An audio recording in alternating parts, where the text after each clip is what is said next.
C'est une exécution publique. Alors moi, ça s'est fait beaucoup plus lentement. Vous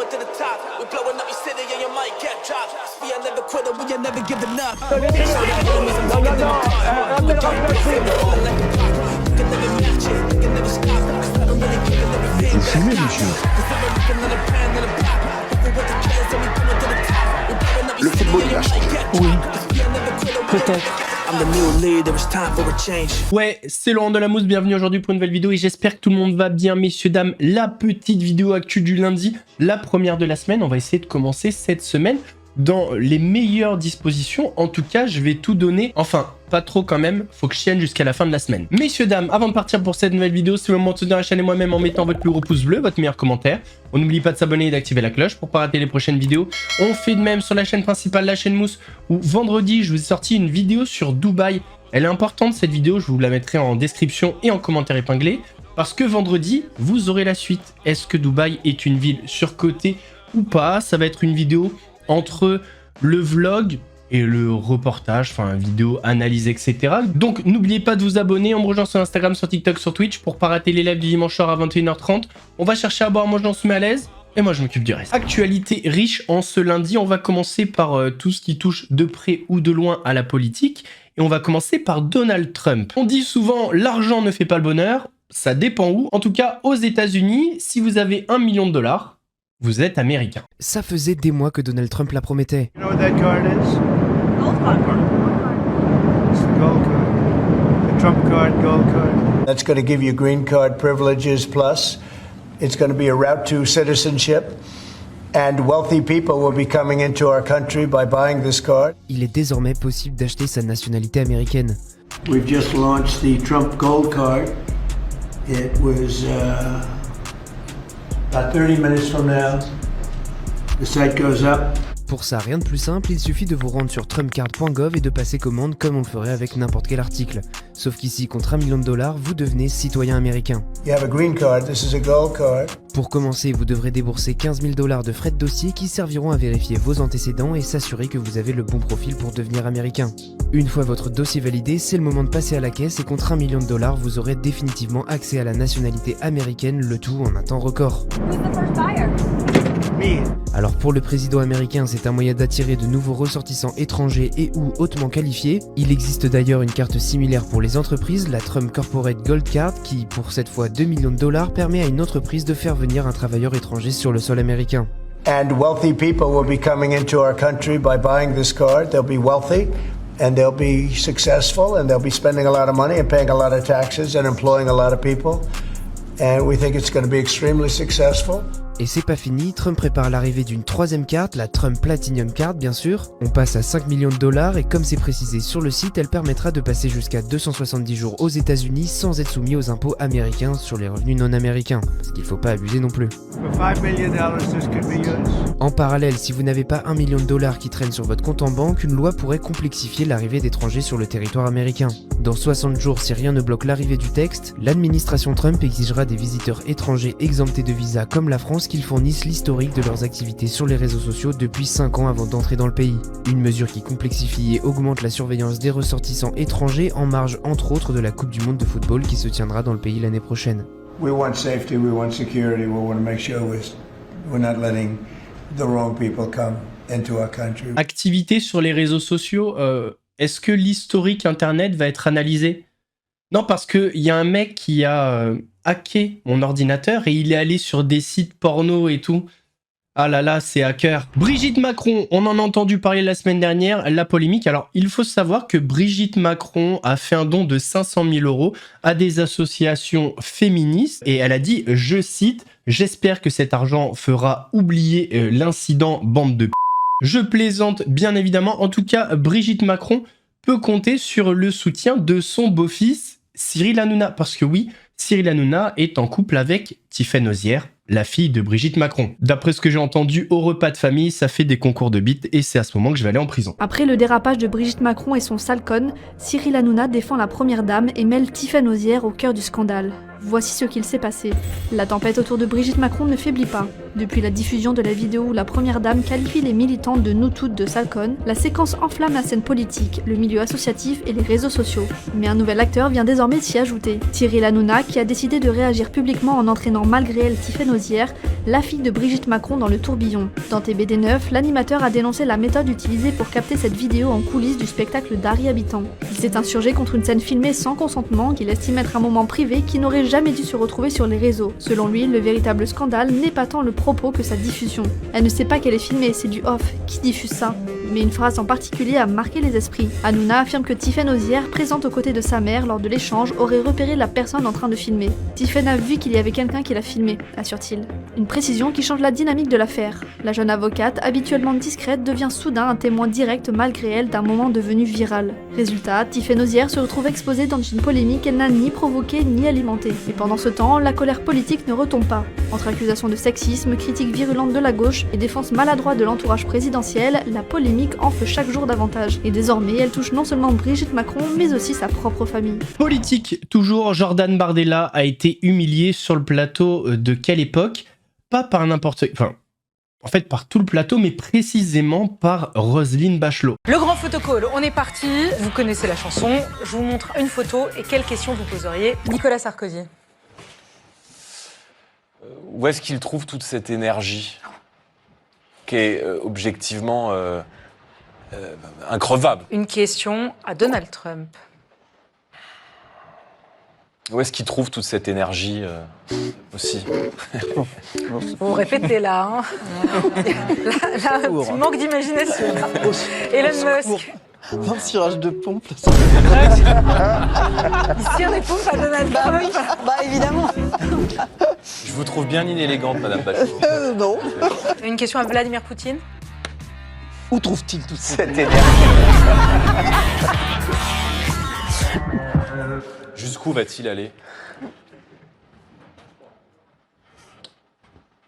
Actualité, vous l'avez sûrement vu passer, il y a eu un acte terroriste antisémite en Australie sur la plage de Bondi Beach. Un papa et son fils, papa âgé de 50 ans, son fils 24 ans, ont ouvert le feu. Ils ont fait 15 morts et 40 blessés. Environ 2000 personnes étaient présentes sur la plage de Bondi Beach pour une fête juive et c'est là que le père et son fils ont ouvert le feu. On va pas revoir les images parce qu'elles sont terribles. Par contre, il y a quelque chose à noter, c'est un acte héroïque de la part d'un homme qui s'est jeté sur un des assaillants. Oh! C'est malade! Oh mon gros! Oh! Mais il y a son pote, il va se faire tirer dessus! Il est trop con le mec qui a l'arme!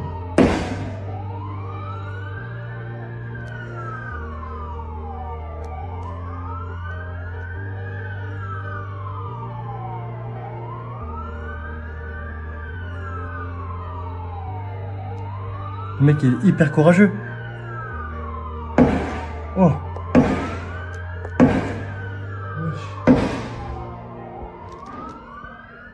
Comme quoi, tous les héros ne portent pas de cap. Il a mis sa vie en danger pour sauver celle d'inconnus. Tout notre soutien et notre force à l'Australie et aux victimes de ce terrible attentat. Sujet extrêmement sensible sur le plateau de TBT9, les femmes transgenres dans le sport. Dans le sport, très précisément. Cyril, on parle pas d'hommes, on parle de femmes transgenres. Et il n'a jamais été prouvé.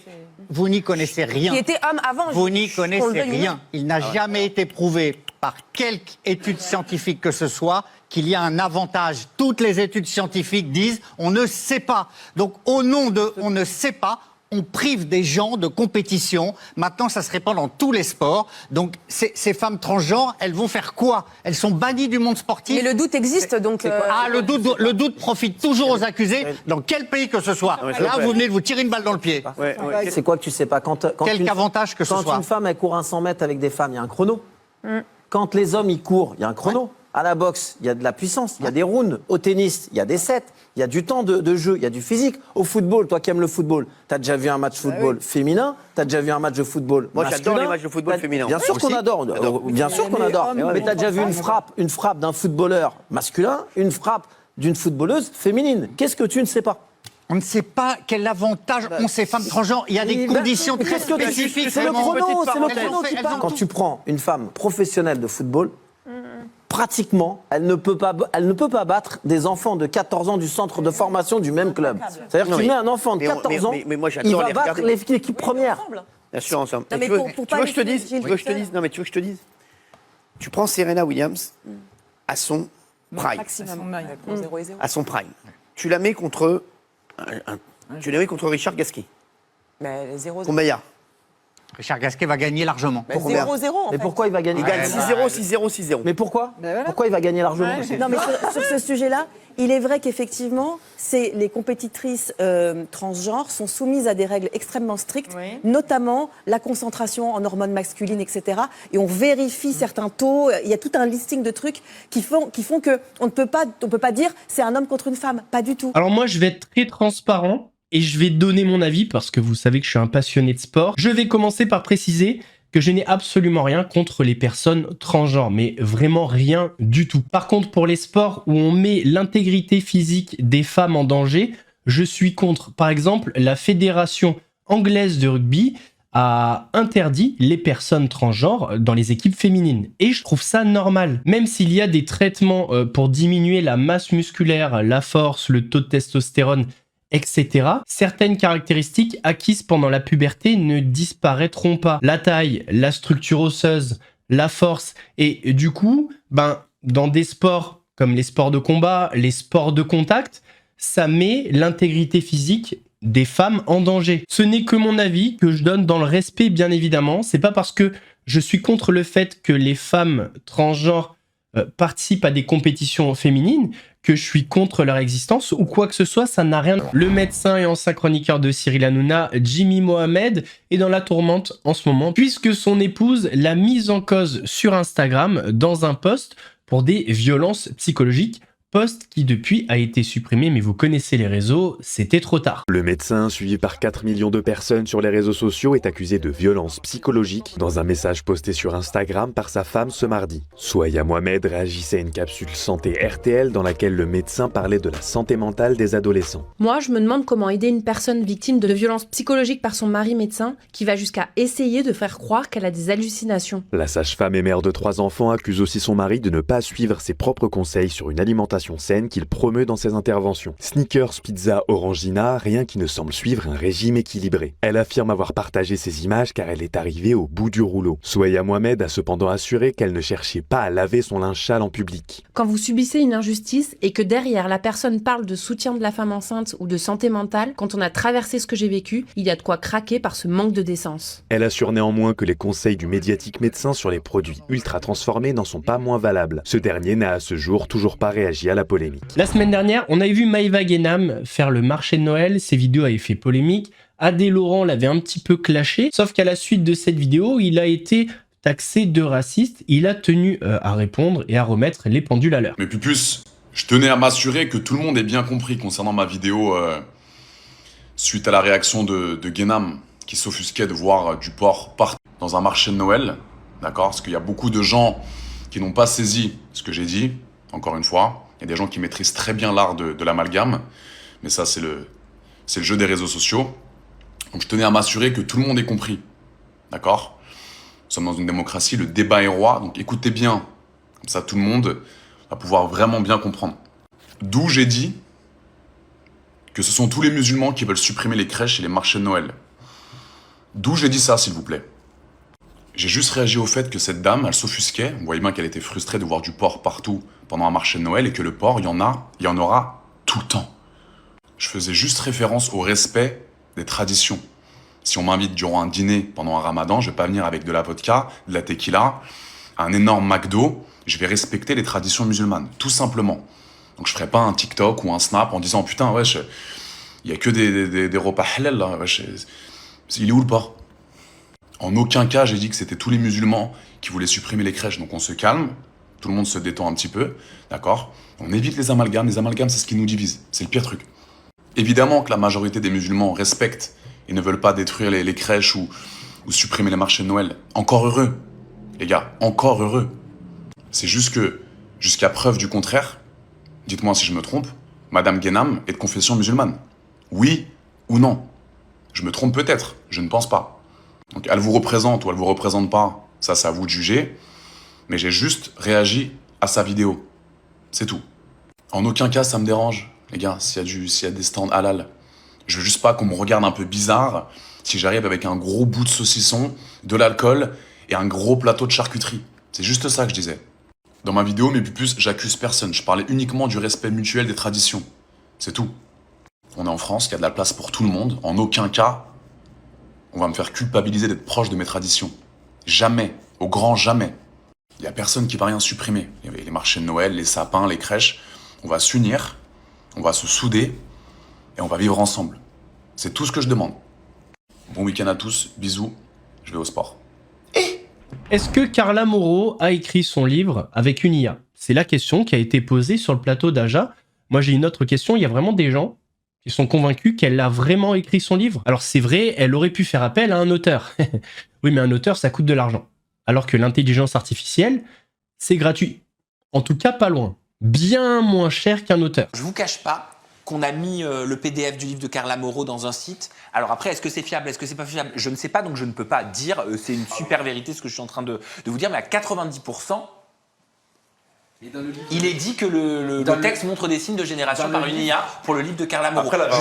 Je sais pas si c'est à 100% fiable, mais vous les connaissez tous ces sites où on peut essayer de générer pour savoir si les textes ils sont générés par IA ou pas. Dans le livre, il y a le mot éponyme, les gars. On se réveille, bien sûr que c'est de l'IA. À quel moment Carla Moreau utilisait le mot éponyme? C'est tellement dur. Mais, par contre, bah non, à l'époque, quand Britney sortait un album qui s'appelait Britney, on disait que c'était un album éponyme. Bah voilà, peut-être que c'est pas. Non, et puis après. Pas le mot éponyme dans ses chansons. Oui. Mais moi, j'ai vu, je sais pas si vous avez vu aussi mes chers camarades, mais il y avait 2-3 coquilles quand même. Donc une IA, je pense pas qu'elle fasse des fautes. Ah si. Ouais. L'IA fait des fautes, hein. Oui, c'est ce que j'ai dit. Ah oui. J'ai dit, donc du coup, je ne pense pas qu'une IA fasse des fautes. Mais oui, l'IA fait des fautes. Ah oui. Alors. Mais moi, vas-y, tu veux. Et j'aimerais juste rebondir parce que là, on parle du fait d'écrire un livre par IA. Je sais pas si vous lisez beaucoup, mais il y a eu un best-seller. D'ailleurs, il y a le film qui va sortir là tout prochainement, je crois, à partir du 24 décembre, qui s'appelle La femme de ménage. Je sais pas si vous avez vu ce livre. Est-ce que tu l'as lu?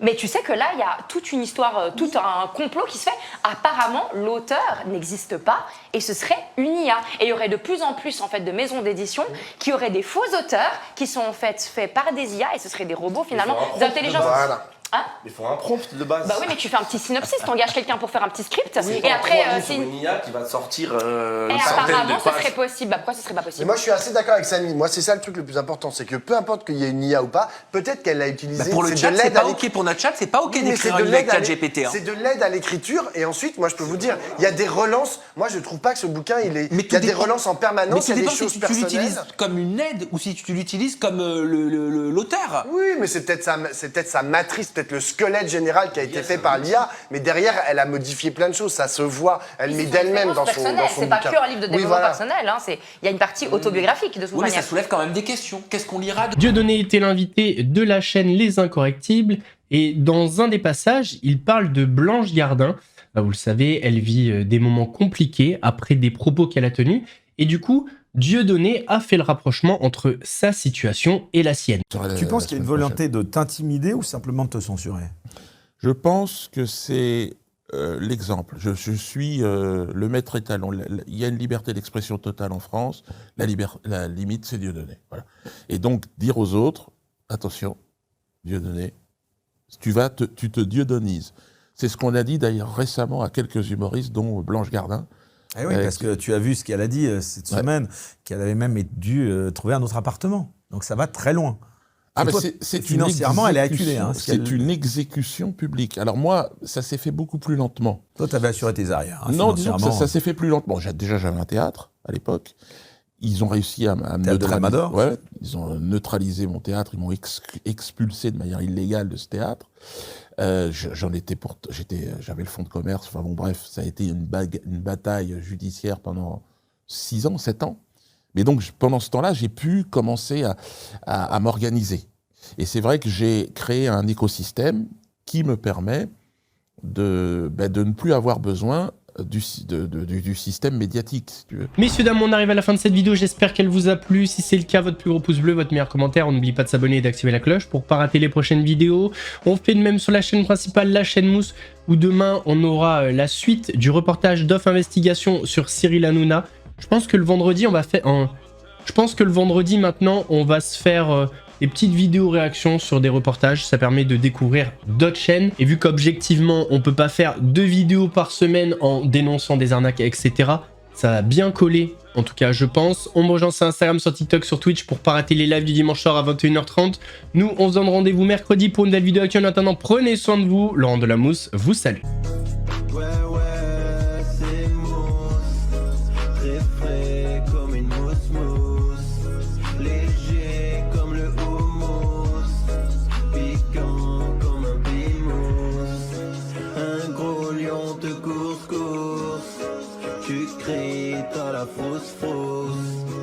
J'arrive à la rescousse. Regarde, ouais, c'est moi.